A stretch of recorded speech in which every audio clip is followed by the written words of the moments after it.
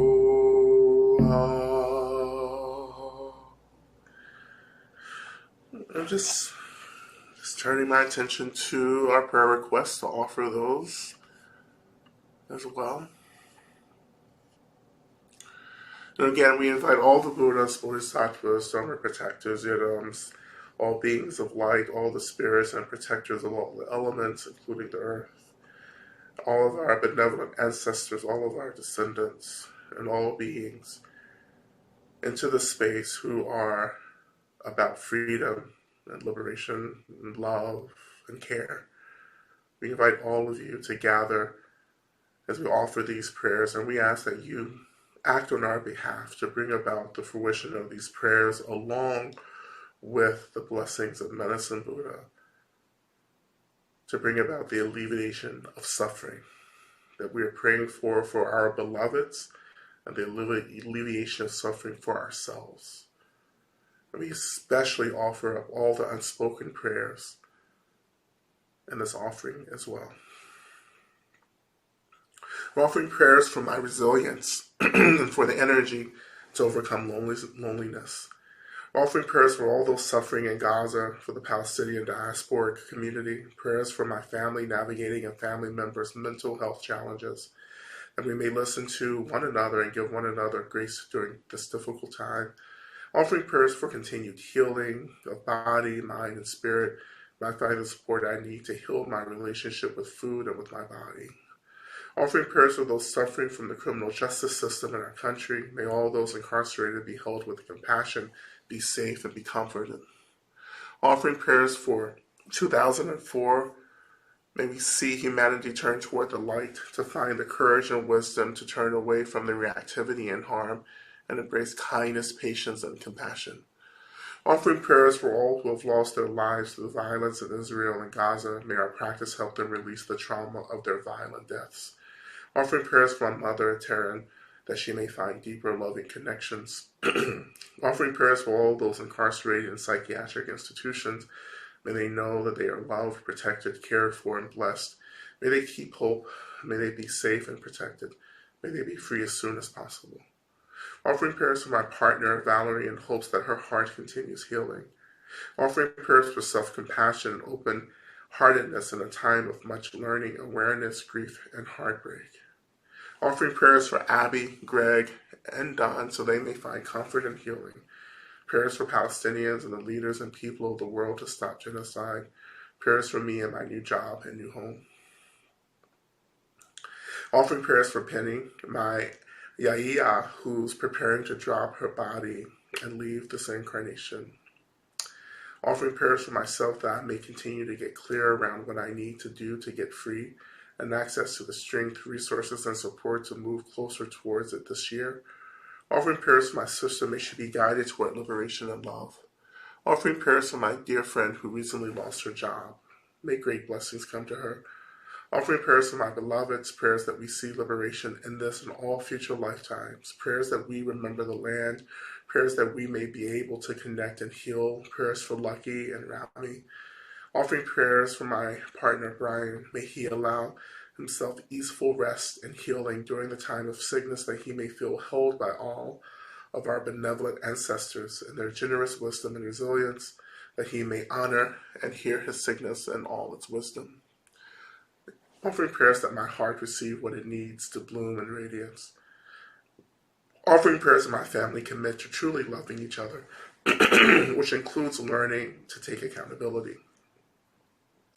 Offering prayers for great alignment with livelihood this year and beyond. Offering prayers for my beloved, may they always be protected, may they feel safe enough to experience all the love they deserve, and may they be free. Offering prayers for my partner who's moving with an illness, may he find rest and ease and he heals in all the nonlinear ways that we do.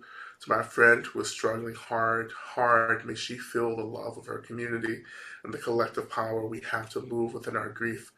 Offering prayers for liberation for all beings everywhere without exception. Offering prayers for protection from harmful parents, may they be free, may we be free. Offering gratitude and blessings to the rivers and the trees. Offering prayers for myself, may I be free from cycles of harm, may I experience deep love, may I be free. Offering prayers for my brother to experience a full recovery from COVID. Offering prayers for my partner's arm to heal. Prayers for our new businesses to provide a solid foundation for liberatory and healing work in the world. Prayers for us to be gentle and peaceful with each other and all those who we serve. Prayers for repair and accountability due to mistakes myself and others have made in the beloved community. Offering prayers for myself that I may be brave and get free. Offering prayers for my partner that he may find adequate income soon. Offering prayers for my children, may they feel supported and loved. Offering prayers for my soulmate and co-parenting partner as we navigate a divorce. May we continue to liberate ourselves, moving through the heartache and grief of what was with us, moving through the heartbreak and grief of what was with as much love, tenderness, and intent to do no harm. May we remember that both our hearts are individually and collectively breaking as we take needed acts, yearning to feel safe, be clear of mind, and most importantly, free. Offering prayers that I may keep my seat of acceptance, compassion, and peace as I move through a punitive process at school, that I may remember my wholeness and honor the Buddha nature and the oppressive, suppressive bodies as well as my sacred body as I move with the holiness of all beings beyond time and space. Prayers for him who is struggling with depression. May I remember that I am worthy of care. And this is for Rachel, praying that for her knee recovery, her knee replacement surgery that's later this month on the 24th. Was pretty nervous about it. And continue to offer prayers for a successful outcome and swift recovery, that she may feel supported and loved during this difficult time. Offering prayers for Tom, may he choose his health over his determination to disassociate. May he learn to love himself enough to choose to save his own life by tending to his addiction with love and compassion. Offering prayers that I remember that I deserve joy, especially in times of darkness and cruelty. I make it my mission to make that joy infectious and ensure that everyone may benefit. Offering prayers for everyone I've harmed and for me as I work through my own trauma. Offering prayers for me, may I remember to ask for help and support and remember that I am not alone.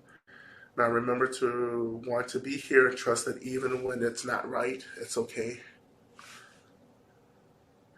Offering prayers for all beings, including myself, as we work to liberate ourselves from the suffering of believing of all the messages of internalized oppression and trauma that make us feel like we're not enough or too much. Prayers for my mother as her mental health, memory, and body have been deteriorating. Prayers for my financial well-being as well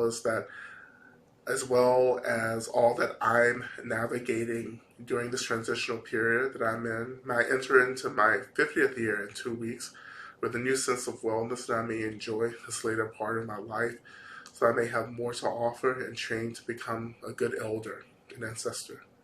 Offering prayers for all indigenous communities around the world who are protecting our lands and waters, for reminding us of our deep connection to each other, the earth, and the cosmos. And I always continue to offer prayers for all of us who are struggling to articulate what we need right now. Offer prayers for protection for all those working to get free. I offer prayers for my uncle Donnell, who may begin his transition soon, for the deep well-being, happiness of my family, and for Khalil, and for the continued transition of my ancestors through the spirit world as well. And we continue to pray for the complete abolishment of all systems and institutions that create harm and violence for many of us. That we remember our essential nature, which is that of love and joy and just deep care for all beings. And we continue to pray for the blessings of this profound lineage, of the practice lineage of Medicine Buddha, that we continue to stay close to all the beings of support and care as we move deeper into this work of liberation in this world. May we all be free as quickly as possible.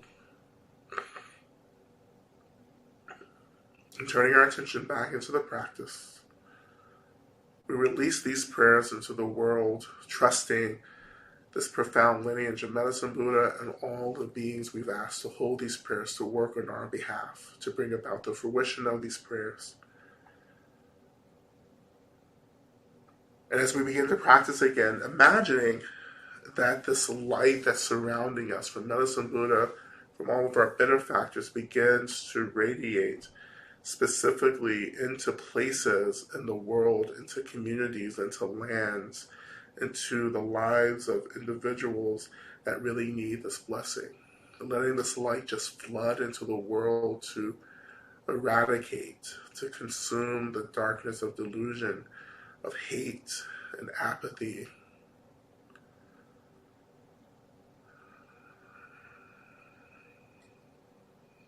And at the heart of this, at the very center of this practice, returning to our deep, deep wish for all beings to be free of harm, including the beings that we don't like, including the beings that create the harm for us. May all beings, everything, be free. And let this aspiration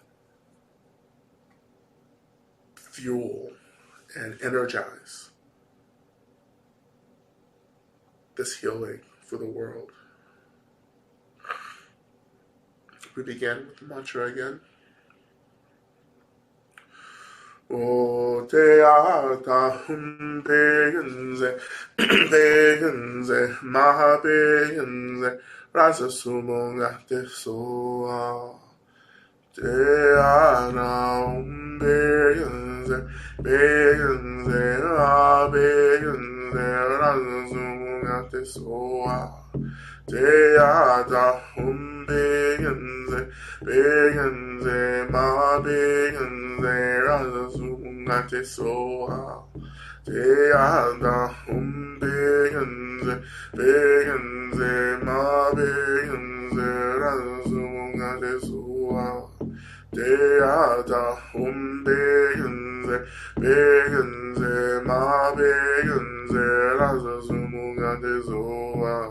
Te ata begenze, begenze, ma begenze, rasa sumonga te soa. Te ata begenze, begenze, ma begenze, rasa sumonga te soa. Te ata begenze, begenze, ma begenze, rasa sumonga te soa. Deada umbegenze, begenze, ma begenze, rana zumungate soa. Deada umbegenze, begenze, ma begenze, rana zumungate soa. Deada umbegenze, begenze, ma begenze, rana zumungate soa. Deada begenze, begenze, ma begenze, razo sumungate soa. Deada begenze, begenze, ma begenze, razo sumungate soa. Deada begenze, begenze, ma begenze, razo sumungate soa. Deada begenze, begenze, ma begenze, razo sumungate soa. Deada begenze, begenze, ma begenze, razo sumungate soa. Deada begenze, begenze, ma begenze, razo sumungate soa. Deada begenze, begenze, ma begenze, razo sumungate soa. Deada begenze, begenze, ma begenze, razo sumungate soa. Deada begenze, begenze, ma begenze, razo sumungate soa. Deada begenze, begenze, ma begenze, razo sumungate soa. Deada begenze, begenze, begenze, sumungate soa. Deada begenze, begenze, ma begenze, razo sumungate soa. Deada begenze, begenze, ma begenze, razo sumungate soa. Deada begenze, begenze, ma begenze, razo sumungate soa. Deada begenze, begenze, ma begenze, razo sumungate soa. Deada begenze, begenze, ma begenze, razo sumungate soa.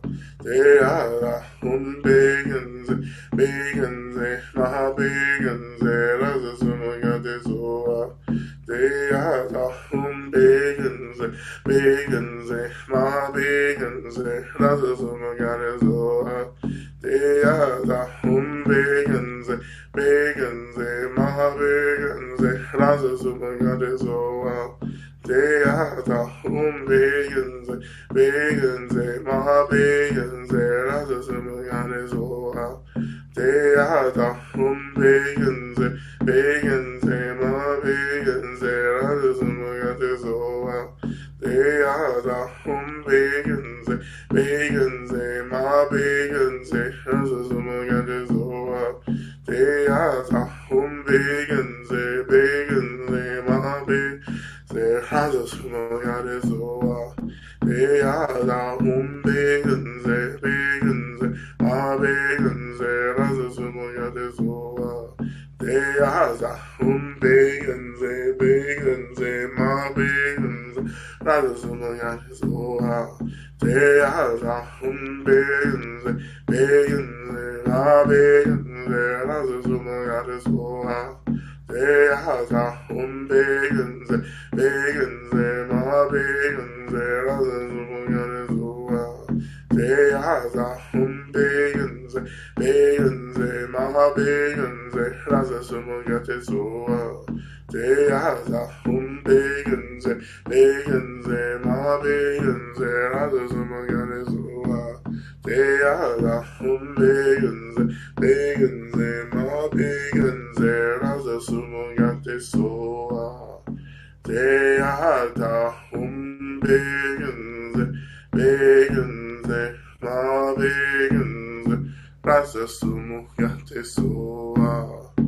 Deada begenze, Begenze, Maha Begenze, Rasa Sumagate Sura, Deada, Begenze, Begenze, Maha Begenze, Rasa Sumagate Sura.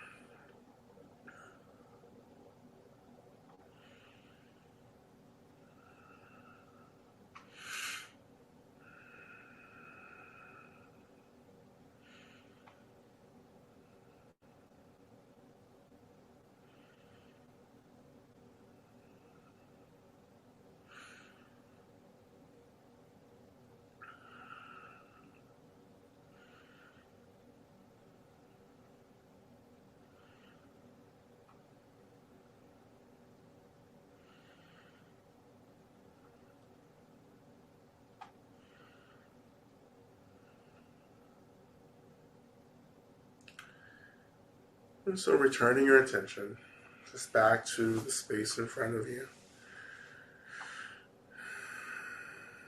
And we thank Medicine Buddha for their deep care, their deep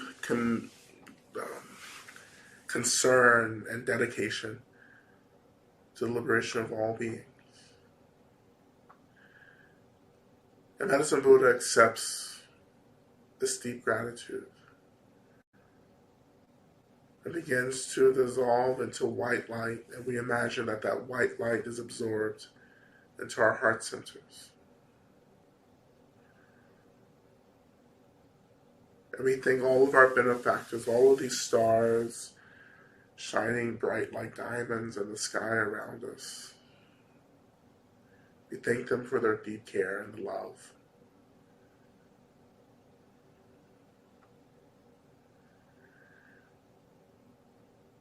And they dissolve into the emptiness of space itself.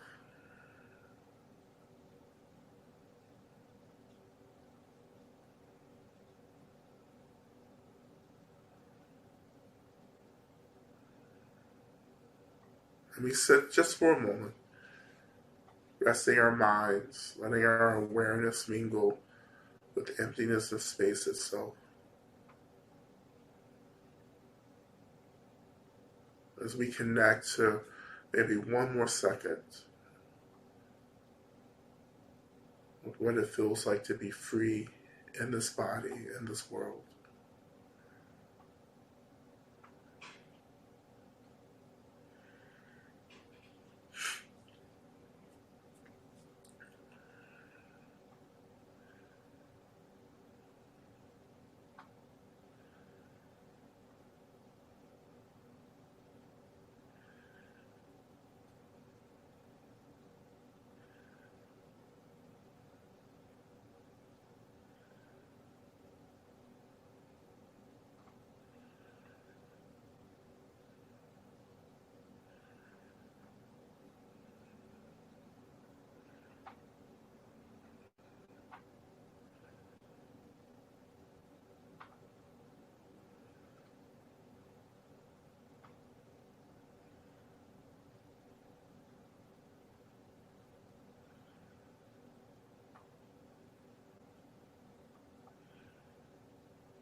So when you're ready, returning your attention back to the seat, feeling the weight of your body in the seat under you, coming back into this timeline, this moment, offering just some very gentle, slow movements back to your body. Maybe even taking a few deep cleansing breaths.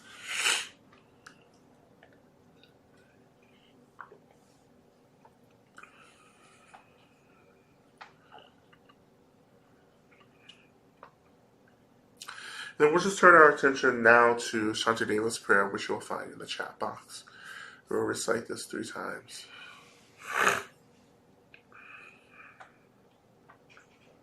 May I be a protector to all those without protection, a leader for those who journey, and a boat, a bridge, a passage for all those desiring the further shore. May the pain of every living creature be completely cleared away. May I become the doctor and the medicine, and may I be the nurse for all sick beings in the world until everyone is healed. Just like space and the great elements such as earth, may I always support the life of all the balanced creatures, and until they pass away from pain, may I always be the source of life for all the realms of varied beings that reach into the ends of space. May I be a protector to those without protection, a leader for those who journey, a bridge, a boat, a bridge, a passage for all those desiring the further shore. May the pain of every living creature be completely cleared away. May I be the doctor and the medicine, and may I be the nurse for all sick beings in the world until everyone is healed. Just like space and the great elements such as earth, may I always support the life of all the balanced creatures, and until they pass away from pain, may I also be the source of life for all the realms of varied beings that reach until the ends of space. And finally, may I be a protector to those without protection, a leader for those who journey, and a boat, a bridge, a passage for those desiring the further shore. May the pain of every living creature be completely cleared away. May I be the doctor and the medicine, and may I be the nurse for all sick beings in the world until everyone is healed. Just like space and the great elements such as earth, may I always support the life of all the boundless creatures, and until they pass away from pain, may I also be the source of life for all the realms of varied beings that reach into the ends of space.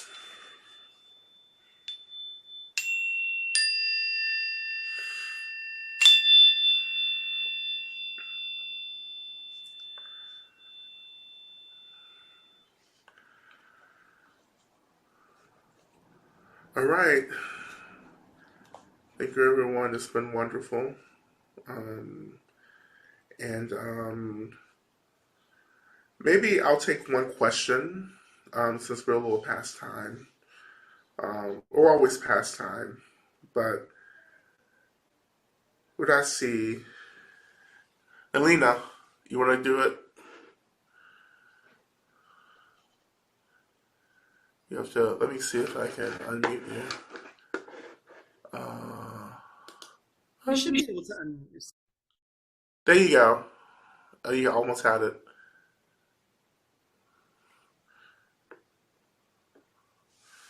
Oh, is that so? A good place. Well, Melina, once you come back on, question: where can you buy a good medicine Buddha statue? I got this at Kripalu. That some of you we were all on retreat together in November. But I would go to like Dharma Crafts online. I used to buy a lot of statues from there back in the day. But I would just search, there's a lot of like little Dharma stores online now that you can buy statues from as well. So that's the best place to do it. Unless you know a lot of people going back and forth to India and Nepal. In that case, you just like ask. That's kind of the rule for people who are traveling back and forth. It's like we're always like, can you get me a statue of this and that and such and such. All these tankas and everything that are in the space are just from people, that was like, here's a couple of dollars, buy me this thing when you get to Nepal. But they bring it back. So Melina, can you come on? What I happened? think I can. Can you hear me? Yeah. Hello. Hello. Yeah. This tonight took me for a ride. Was it a fun ride? Was it Yeah, sick? well, I, feel like I like was landing. I finally landed. Was so I'm glad to be back. The lifting got you right. Yeah, I saw Medicine Buddha as the night sky, with all the like all the stars like inside his like Mm, flesh, and then Sirius, the mm, star, was in his like third eye. wow. Um, yeah, anyway, that's not what I wanted to talk about, but there it is. Um, I have a question about the use of or violence, the place of violence Uh-huh. in I guess liberation work. You talk about it sometimes. You talk about it a bit in your book. Mm, Um, but I want to hear more. I've been feeling pretty conflicted. I have the the father of my nieces mm, is an awful shit mm-hmm. turd Yeah, person, and it's bringing up a lot of it's really hard to access the well, there's compassion there, but it's also yeah, like something needs to be done. Like there's only like this needs to be disrupted, you yeah. know? And it feels like sometimes like it's hard for me to discern what kind of I'm not asking for your permission to be violent. Okay. Uh-huh. But but I guess I just would like to hear more around like how to understand the use of violence, or like in disrupting violence. Yeah. Right. Yeah. Um, so when we're talking about violence in this context, we're always talking about violence held with love, right? Um, Liberation work is always going to be violence involved. Like you're gonna have to like at some point shove someone out the way, right? Like no amount of mantras and metta and loving kindness, like is going to take the place of just like saying, you know what, get out the way. Like by any means necessary, you will be moving, right? You know, even Harriet Tubman, for me, the way that she carried the rifle, and we don't believe that she ever used it, but still, she was like, if you come with me, if you turn around, I'm going to shoot you, right? Because you're going to put all of our lives in danger. And your life isn't greater than the collective's, you know? Um, but, just to really just like, just to like bring it all back and boil it down, right? Um, when everything else is exhausted, right? Well, let me just say this as well. Like, if you love something, you're going to always have the potential to be violent, to express violence. You know, um, if you are actually engaged in real liberation freedom work, there will be violence, right? So just put that out there to begin with. All this is in the book, but um, there are different, of course, different types of violence, right? I think violence can be too general, but what needs to be done in this moment? And what are the means at my disposal right now? And have I exhausted everything else? And if I choose to do something that creates harm, is this being done from a place of just wanting everyone to be safe and free and happy? Or is it really coming out of my deep frustration and anger at someone and wanting to retaliate? That's what I'm interested in. That's the question that drives me. Am I doing this because I want you to hurt as much as I hurt? Or am I doing this because this is the last thing that can be done? Because you're out of control and creating harm for everyone else. And the Buddha, we have examples of this in past lives with the Buddha.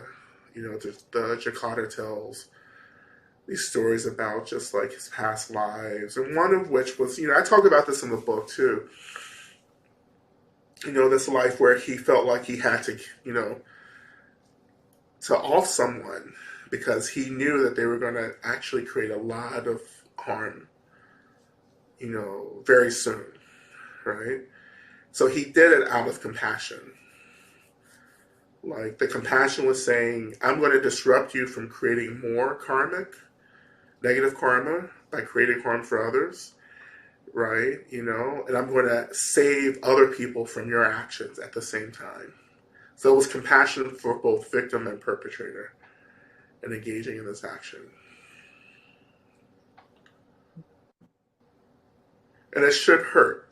That's the other thing. Like if you're choosing even to express violence through love, it shouldn't be a comfortable thing. Right? It shouldn't feel good. It shouldn't feel like cathartic. It shouldn't be any of that. Right? You have to feel the hurt that you're creating for others when you know you have to choose violence to disrupt violence. You have to feel it. That's the rule. That's what maintains our accountability. In the ways that I hurt you and choose to hurt you because you're out of control, I'm going to feel that as well. That's going to keep me in relationship to what I am doing in this moment.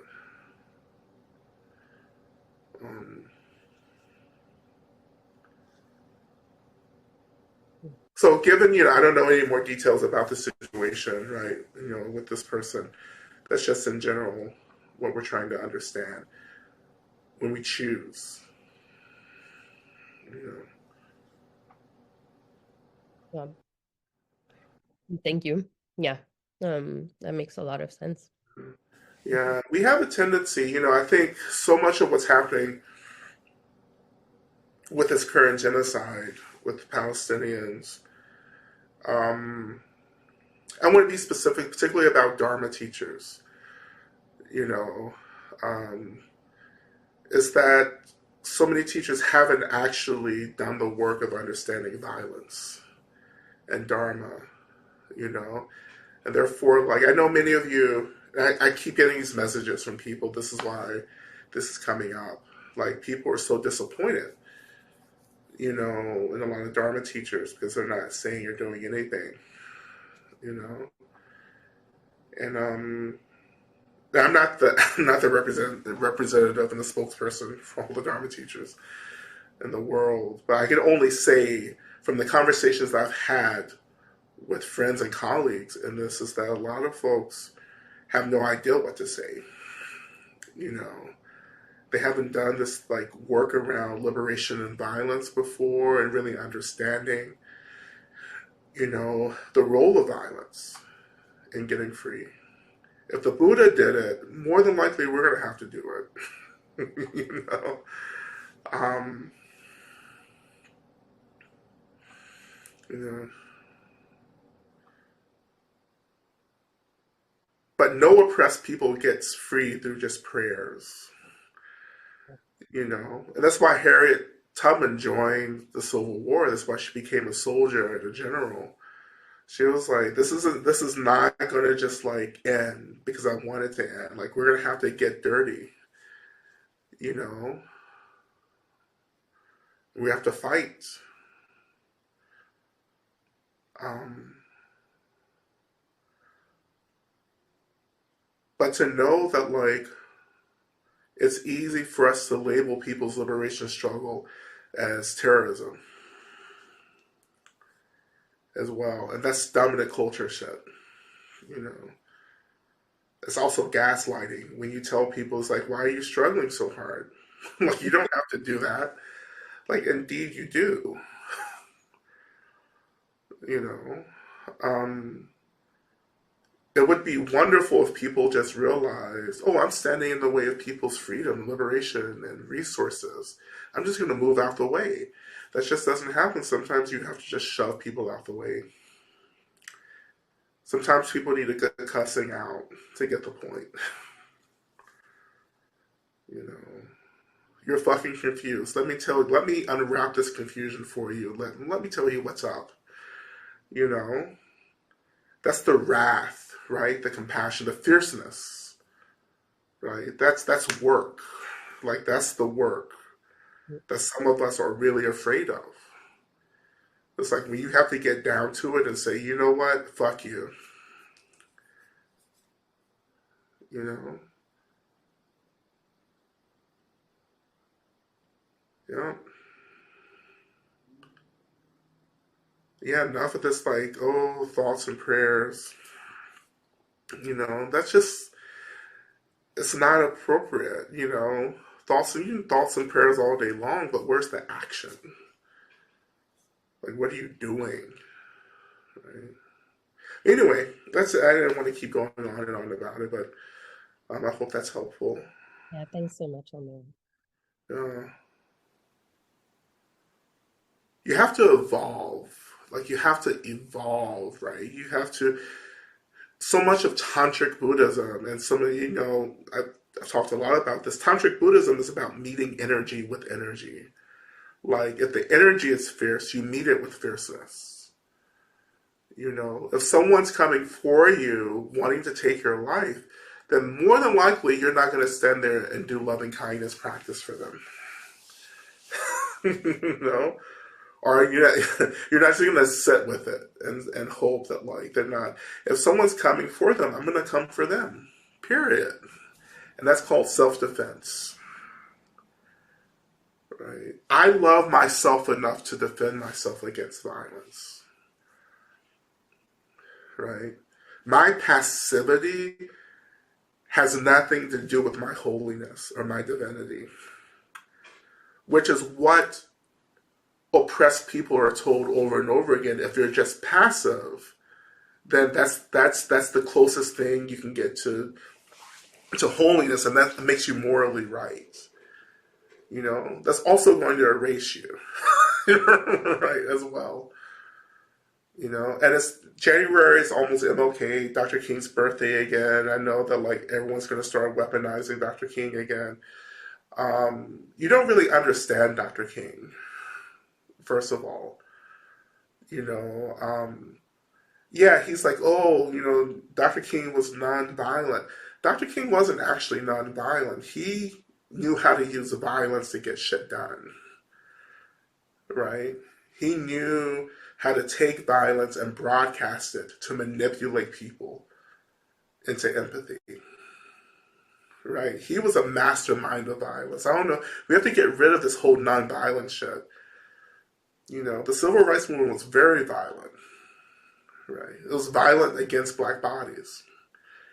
And Dr. King took that and used it as a tool to get people to give a shit, right? Anyway, I mean, as I always say over and over again, this is why I started saying at the beginning, like this just takes time to get to. Like, this just takes time, reflection, practice, and having experiences and surviving experiences. There's nothing like surviving an experience, you know, to get things together for you. You know, when you say, you know what, that's not going to happen to me again. Like, I'm gonna make different choices because that's not gonna happen. Mm-mm. To me or to anyone that I care about, right? Again, um, when you love, this is again, you know, this is the last thing I'll say. When you really start experiencing love for yourself, then you will see a very different way that you hold yourself, or a very different way that you move through the world. Like, that's like you will take up space, not in a way that like is triggering for other people, but you take up space by believing that you deserve to be here, right? And that you deserve to be well and safe and happy and resourced, and that people just don't get to roll up on you and do whatever the hell they want. Right? That's not what love is, right? Love means that I deserve to be here as much as you deserve to be here. And you don't get a right to take my space. And I have a right to fight and to defend myself. Right? But in any case, I'll leave it at that. So join us on Thursday. We have free radicals on Thursday. And different time zones. So figure out Eastern time zone. It's 1 o'clock, I think. Yeah, it's 1 p.m. Eastern time. And then 6 p.m. for UK time. And you figure out where you're at. that. Okay, I think that's it for me. Thank you all so much. Hope to see you on Thursday.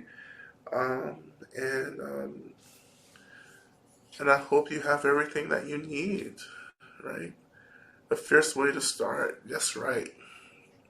All right. Be well, everyone. Take care of yourself. Take care of your beloveds. Right. And be well. Right. You don't have to wait for permission to get free. Just do it. Just start doing it. Okay. All right. Thank you, everyone.